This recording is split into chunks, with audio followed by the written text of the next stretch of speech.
Viewers, आपको London studio से programme में खुशामदीद कहता हूं। खबर यह है कि बदनाम जमाना जेफरी एप्स्टाइन की मावन ग्लेन मैक्सवेल ने एप्स्टाइन के खिलाफ गवाही देने पर मशरूत आमादगी जाहिर कर दी है। ये एक बहुत बड़ी डेवलपमेंट है और अपने एक बयान में उन्होंने कहा कि सदर ट्रंप अगर माफी का ऐलान करें तो वो जेफरी के खिलाफ गवाही देने के लिए भी तैयार हैं। अमेरिका का जो मीडिया रिपोर्ट कर रहा है उसके मुताबिक ग्लेन मैक्सवेल ने कांग्रेस को पेशकश की कि अगर अमेरिकी सदर डोनाल्ड ट्रंप उनके लिए माफी का ऐलान करेंगे तो वो जेफरी के खिलाफ गवाही देंगी। मैक्सवेल ने यह पेशकश उस वक्त की जब वो टेक्सास जेल से कांग्रेस के सामने ऑनलाइन पेश हुई। दोस्तों, इस मौके पर कांग्रेस की कमेटी ने उनसे मुख्तलिफ सवालात किए। अमेरिकी सदर बिल क्लिंटन, दीगर अमेरिकी हुकाम के जेफरी एप्स्टाइन के साथ ताल्लुकात के हवाले से जो सवालात पूछे गए, मगर मैक्सवेल ने कांग्रेस कमेटी के किसी भी सवाल का जवाब नहीं दिया। वो बार बार ये कह रही थी कि ये जवाब उसी वक्त दिया जाएगा, जुबान वो उसी सूरत में खोलेंगी जब सदर ट्रंप उनके लिए माफ़ी का ऐलान करेंगे, वरना वो मुतलका कानून की 5वीं तरमीम के तहत खामोश रहने का हक इस्तेमाल करेंगी। कमेटी के चेयरमैन ने ग्लेन मैक्सवेल का रवैया जो है मायूस करार दिया और इस बात का इजहार किया कि अमरीकी महकमा इंसाफ ने 31 जनवरी को जेफरी एप्स्टाइन की तहकीकात से मुतल्लिक 35 लाख से जायद सफ़ात पर मुश्तमिल फाइलें जारी की, जिनमें सदर Donald Trump, Elon Musk, Bill Clinton, Obama, शहजादा चार्ल्स समेत दुनिया की जो नामवर शख्सियात हैं, इनके बारे में तहलका खेज इंकशाफात सामने आए। महकमा इंसाफ के मुताबिक इन फाइल्स का जारी करने का मकसद करोड़पति लड़कियों के साथ ज्यादती की तहकीकात को आगे बढ़ाना था। बरतानिया की सियासत दोस्तों इस वक्त एक गैर मामूली बहरान से गुजर रही है। अमरीकी अदालत की जानिब से जारी की गई एप्स्टाइन फाइल्स की जो इंकशाफात दुनिया के सामने आई, इसके बाद बरतानवी वज़ीर-ए-आज़म कीर स्टारमर शदीद सियासी दबाव की जद में आ चुके हैं। मुख्तलिफ क्यासराइयाँ बरतानिया में की जा रही हैं कि शायद वो अपनी कुर्सी से इस्तीफ़ा दे देंगे, क्योंकि उनकी काबीना में कुछ ऐसे फैसले किए गए जिसके बारे में अपोजिशन और यहाँ पर लेबर पार्टी के अंदर से भी आवाज़ें उठ रही हैं। अब ये दबाव काम करेगा या नहीं करेगा, लेकिन एक चीज़ इसमें बहुत ही इंपॉर्टेंट है कि ये दबाव इसलिए नहीं है कि वज़ीर-ए-आज़म का नाम किसी जुर्म में सामने आया, बल्कि इसलिए कि उनकी हुकूमत की चंद अहम तकर्रियां अब सवालात के घेरे में आ चुकी हैं। अब बरतानिया का इससे क्या ताल्लुक है और ये तनाज़ा बरतानिया में कैसे शुरू हुआ और लोग क्यों सवाल कर रहे हैं, एक छोटी सी टाइमलाइन में आपके सामने रख देता हूं ताकि आपको समझने में आसानी हो कि ये बरतानिया की सियासत से किस तरह ये मामला जुड़ा हुआ है। जब एप्स्टाइन फाइल्स दुनिया के सामने आई तो हुआ कुछ यूं कि बहुत सारी शख्सियात के नाम इसमें सामने आ गए जो सफारतकारी में मुलव्विस थे, ताकत के ऐवानों में उठना बैठना है, अहम शाही खानदान की शख्सियात जो ताकत के करीब समझी जाती हैं। इनमें से एक नाम है जी पीटर मेंडलसन का। वो उनका नाम सामने आता है जो बरतानवी सियासत का पुराना और बासर चेहरा है, जिन्हें हाल ही में हुकूमत की जानिब से एक अहम सफारती जिम्मेदारी दी गई। एप्स्टाइन जैसे ही उनके पुराने रवाबित पर सवालात उठे, सियासी दबाव बढ़ा, मीडिया मुतहरिक हुआ और अपोजिशन ने हुकूमत से जवाब मांगना शुरू कर दिया, तो फिर इस्तीफ़ों का आगाज़ हो जाता है। इस दबाव के नतीजे में इस्तीफ़ों का एक ऐसा सिलसिला शुरू हुआ जिसमें पहले नंबर पर पीटर मेंडलसन हैं, अपनी सरकारी जिम्मेदारी से अलग हो गए और फिर लेबर पार्टी से भी उन्होंने अपने आप को दूर कर लिया। वो क्या कहते हैं कि वो हुकूमत को मज़ीद नुकसान नहीं पहुँचाना चाहते। इसके बाद वज़ीर-ए-आज़म के चीफ ऑफ स्टाफ मॉर्गन मैक्स्वेनी ने इस्तीफ़ा दिया और जिम्मेदारी कबूल की कि मुतनाज़ तकर्री में उनका मशवरा शामिल था। दूसरा जो इसमें बहुत ही इंपॉर्टेंट नुकता है और बरहान यही नहीं रुकता दोस्तों, वज़ीर-ए-आज़म के director of communication Tim Allen भी ओहदा छोड़ गए, जिससे ये तासुर मज़ीद मजबूत हुआ कि डाउनिंग स्ट्रीट के अंदर शदीद बेचैनी पाई जाती है और मज़ीद इस्तीफ़े आएंगे। और बरतानिया की अगर आप सियासत देखें ना, जो मदर ऑफ ऑल डेमोक्रेसीज जिसे कहा जाता है, दुनिया की जितनी भी डेमोक्रेसीज हैं इन्होंने किसी न किसी तरह बरतानिया की डेमोक्रेसी को कॉपी किया, क्योंकि यहाँ पर एक लंबी जंग नज़र आती है बादशाहत के ख़ात्मे के लिए और लोगों ने अपने हकूक़ के लिए इस जंग को लड़ा और एक ऐसा ऐवान बनाया जिसका नाम आज पार्लियामेंट है, जहाँ पर नुमाइंदगी होती है आवाम की। ऐसा नहीं है कि आपने कुर्सी पर बैठना है, आपने लोगों के वोट को इस्तेमाल किया, झूठ बोलकर वोट हासिल कर लिया, ऐवान में पहुंच गए और आपका जो आपके हल्के की अवाम है एहतसाब नहीं करेगी, आपका ज़बरदस्त किस्म का एहतसाब होता है। पाकिस्तान में सर अरबों रुपए की करप्शन पंजाब में भी आई, बाकी सूबों के अंदर भी इस तरह के स्कैंडल्स आते रहते हैं, लेकिन ये स्कैंडल्स कानून नाफिज करने वाले इदारों के हवाले कर दिए जाते हैं और फिर जो लोग जिन पर इल्ज़ामात होते हैं वो हुकूमत करते रहते हैं। जरदारी साहब के ऊपर 50 से ज़ायद मुकदमात जो है मुख्तलिफ रेफरेंसेस और दीगर मनी लॉन्ड्रिंग, एक्सटॉर्शन, अगवा करने वाले मामलात हैं, फिर कत्ल के मुकदमात भी बनाए गए, लेकिन आज वो मुल्क के सदर हैं। ये डेमोक्रेसी और पाकिस्तान की डेमोक्रेसी में फ़र्क यही है कि आपके ऊपर थोड़ा सा अगर एक इल्ज़ाम किसी ने लगा दिया تو یہ تقاضا کرتا ہے، آپ کی کرسی کا تقاضا ہے کہ آپ اپنے آپ کو الگ کریں، اپنے آپ کو احتساب کے لیے پیش کریں۔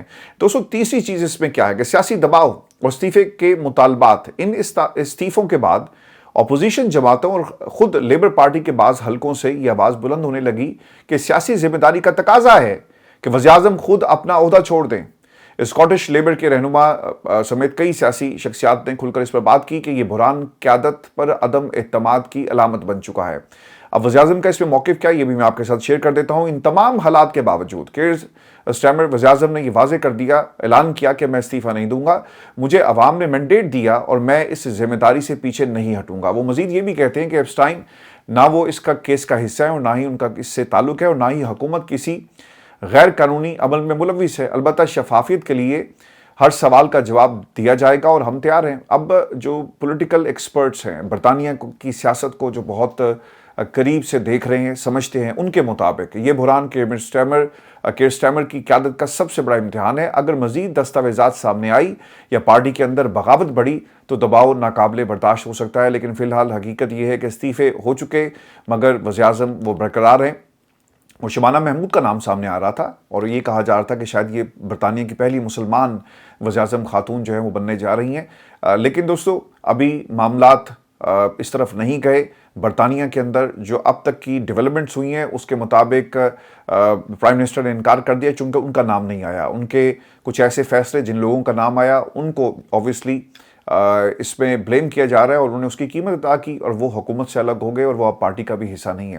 تو دوستو یہ ایک ایسا کمپیریزن ہے جو ہر پاکستانی کو دیکھنا چاہیے کہ صرف الزام تھا کسی اور شخص پہ اور یہاں پر برطانیہ کے وزیر اعظم کی اخلاقیات کی بنیاد کے اوپر استعفیٰ دینے کی بات شروع ہو گئی، تو کیا پاکستان کا سیاستدان ایسے سوچے گا یا نہیں سوچے گا؟ اور دوستو آپ کو یہ بھی خبر دے کہ امریکی نائب صدر جے ڈی وینس نے کہا ہے کہ امریکی صدر ڈونلڈ ٹرمپ ایران کے ساتھ مذاکرات میں ریڈ لائن سے متعلق حتمی فیصلہ کریں گے۔ پریس کانفرنس میں انہوں نے اس بات کا اعلان کیا کہ اگر ہم ایرانیوں کے ساتھ ہونے والے اصل مذاکرات کو پھر سے یاد کریں تو ڈونلڈ ٹرمپ ایک ایسے تعمیری معاہدے تک پہنچنے کے لیے کوشش کر رہے ہیں جو امریکہ کے مفاد میں ہو۔ سچی بات یہ ہے کہ پوری انتظامیہ اس پر متفق تھی۔ امریکی نائب صدر کا یہ بھی کہنا تھا کہ اگر ایران معاہدے کرنے کے لیے سمجھداری سے کام لیتا تو یہ ان کے مفاد میں ہوتا۔ انہوں نے مزید یہ بھی کہا کہ میں یہ صدر پر چھوڑ دوں گا کہ وہ مذاکرات کے لیے کیا حدود مقرر کرنا چاہتے ہیں۔ وہ عام طور پر یہ کام خفیہ طور پر کرتے ہیں اور یہ اعلان نہیں کرتے وہ مذاکرات میں کیا کریں گے، کیونکہ ان کا یہ خیال ہے کہ اس سے وہ پابند ہو جائیں گے اور پھر اوبویسلی اس کا اعلان کیا جائے گا۔ تو امریکہ اپنی پالیسیز کو حالات کے حساب سے تبدیل کر رہا ہے۔ اور دوسری جانب ایرانی وزیر خارجہ عباس اراغچی کے بیان نے خطرے کی گھنٹی بجا دی ہے۔ انہوں نے یہ اعلان کیا اپنے ایک بیان کے ذریعے کہ جون 2025 میں ایرانی جوہری تنصیبات پر امریکی حملوں میں استعمال ہونے والے کچھ بم پھٹے نہیں۔ وہ بم اب بھی ان ایٹمی تنصیبات میں موجود ہیں جو معائنہ کاروں کے لیے سنگین حفاظتی خطرہ بنے ہوئے ہیں۔ ایران نے یہ بھی واضح کر دیا کہ جب تک حفاظتی سیکیورٹی اور رسائی تک پروٹوکول پر اتفاق نہیں ہو جاتا ان تنصیبات کا معائنہ ممکن نہیں ہے۔ دوستو یہ بہت ہی اہم نکتہ ہے۔ ایران تو یہ کہہ رہا ہے کہ وہ بم نہیں پھٹے، میزائل جو آپ نے ہماری ایٹمی تنصیبات کے اوپر گرائے تھے، لیکن ایک بات یاد رکھیے گا کہ اس کا مطلب یہ ہے کہ آپ ایک ڈھال بنا رہے ہیں سیکیورٹی کی اور آپ یہ ڈھال بنا رہے ہیں کہ حفاظتی اقدامات کر کے آپ کو اندر جانا ہوگا، لیکن چیزیں اتنی سمپل نہیں ہیں۔ آپ نے سیکیورٹی کی بات کی، آپ نے حفاظتی اقدامات کی بات کی، مگر دوسری طرف امریکہ بھی یہ سوچ رہا ہوگا کہ اگر وہ بم واقعی نہیں پھٹے اور ان کے پاس ہیں تو اس کا مطلب یہ ہے کہ وہ اسے قبضے میں لے کر ریورس انجینئرنگ شروع کر دیں گے، اور یہ بم یقیناً اگر ایران تیار کرنے میں کامیاب ہو گیا تو پھر کس کے خلاف استعمال ہوں گے؟ اسرائیل اور امریکہ کے خلاف، ان کی بیسس پر۔ تو یاد رکھیے گا ایسا ہم نے ماضی میں بھی ہوتے ہوئے دیکھا ہے۔ یہ جو سٹرنگر میزائلز کی آپ بات سنتے ہیں، اور نواز شریف صاحب نے لندن میں کھڑے ہو کر ایک جملہ کہا تھا کہ ہم بلوچستان سے وہ جو میزائل پکڑ کر لے کر آئے، تو انہوں نے اسی طرح کہا تھا کوٹ ان کوٹ کہ ہم جو پکڑ کر لے کر آئے تو ہم نے پھر اس کی ریورس انجینئرنگ کی، and then look what we have done with the country, وہ ان کے یہ الفاظ تھے۔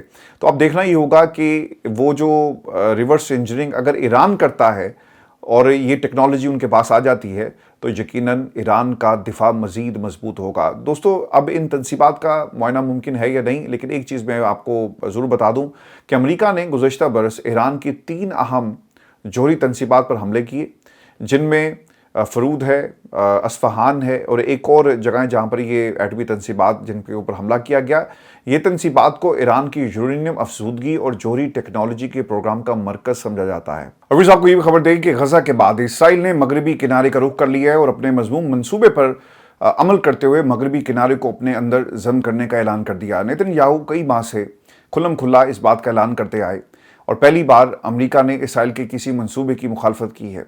व्हाइट हाउस का ओहदेदार इस हवाले से ये बताता है कि सदर ट्रंप मगरबी किनारे पर इसराइली कब्जे की मुखालफत करते हैं और वे समझते हैं कि मगरबी किनारे में इस्तेहकाम से इसराइल महफूज रहेगा।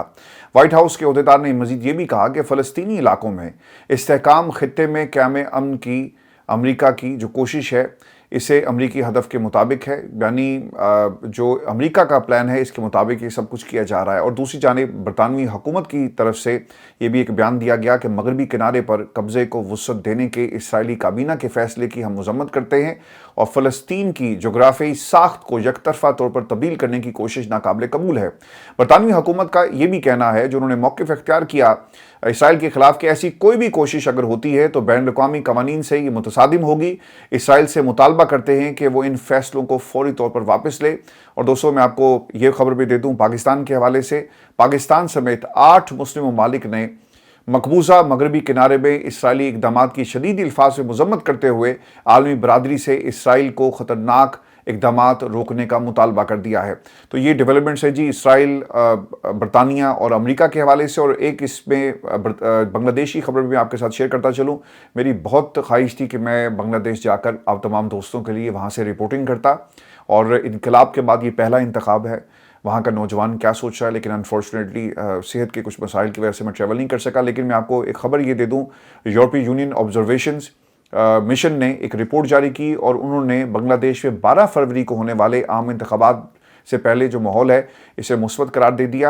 यूरोपीय यूनियन इलेक्शन ऑब्जर्वेशन मिशन के चीफ ऑब्जर्वर के मुताबिक ढाका में प्रेस कॉन्फ्रेंस में उन्होंने ये ऐलान किया कि बांग्लादेश में इंतखाबी माहौल बहुत मुस्बत और पुरुमीद है और बांग्लादेश की तमाम रीजन्स और अजला में हुकाम और उम्मीदवारों से बातचीत की है और ज़्यादातर अफराद ने इंतखाबात को मुल्क की तारीख और जमहूरियत का एक नया बाब करार दिया।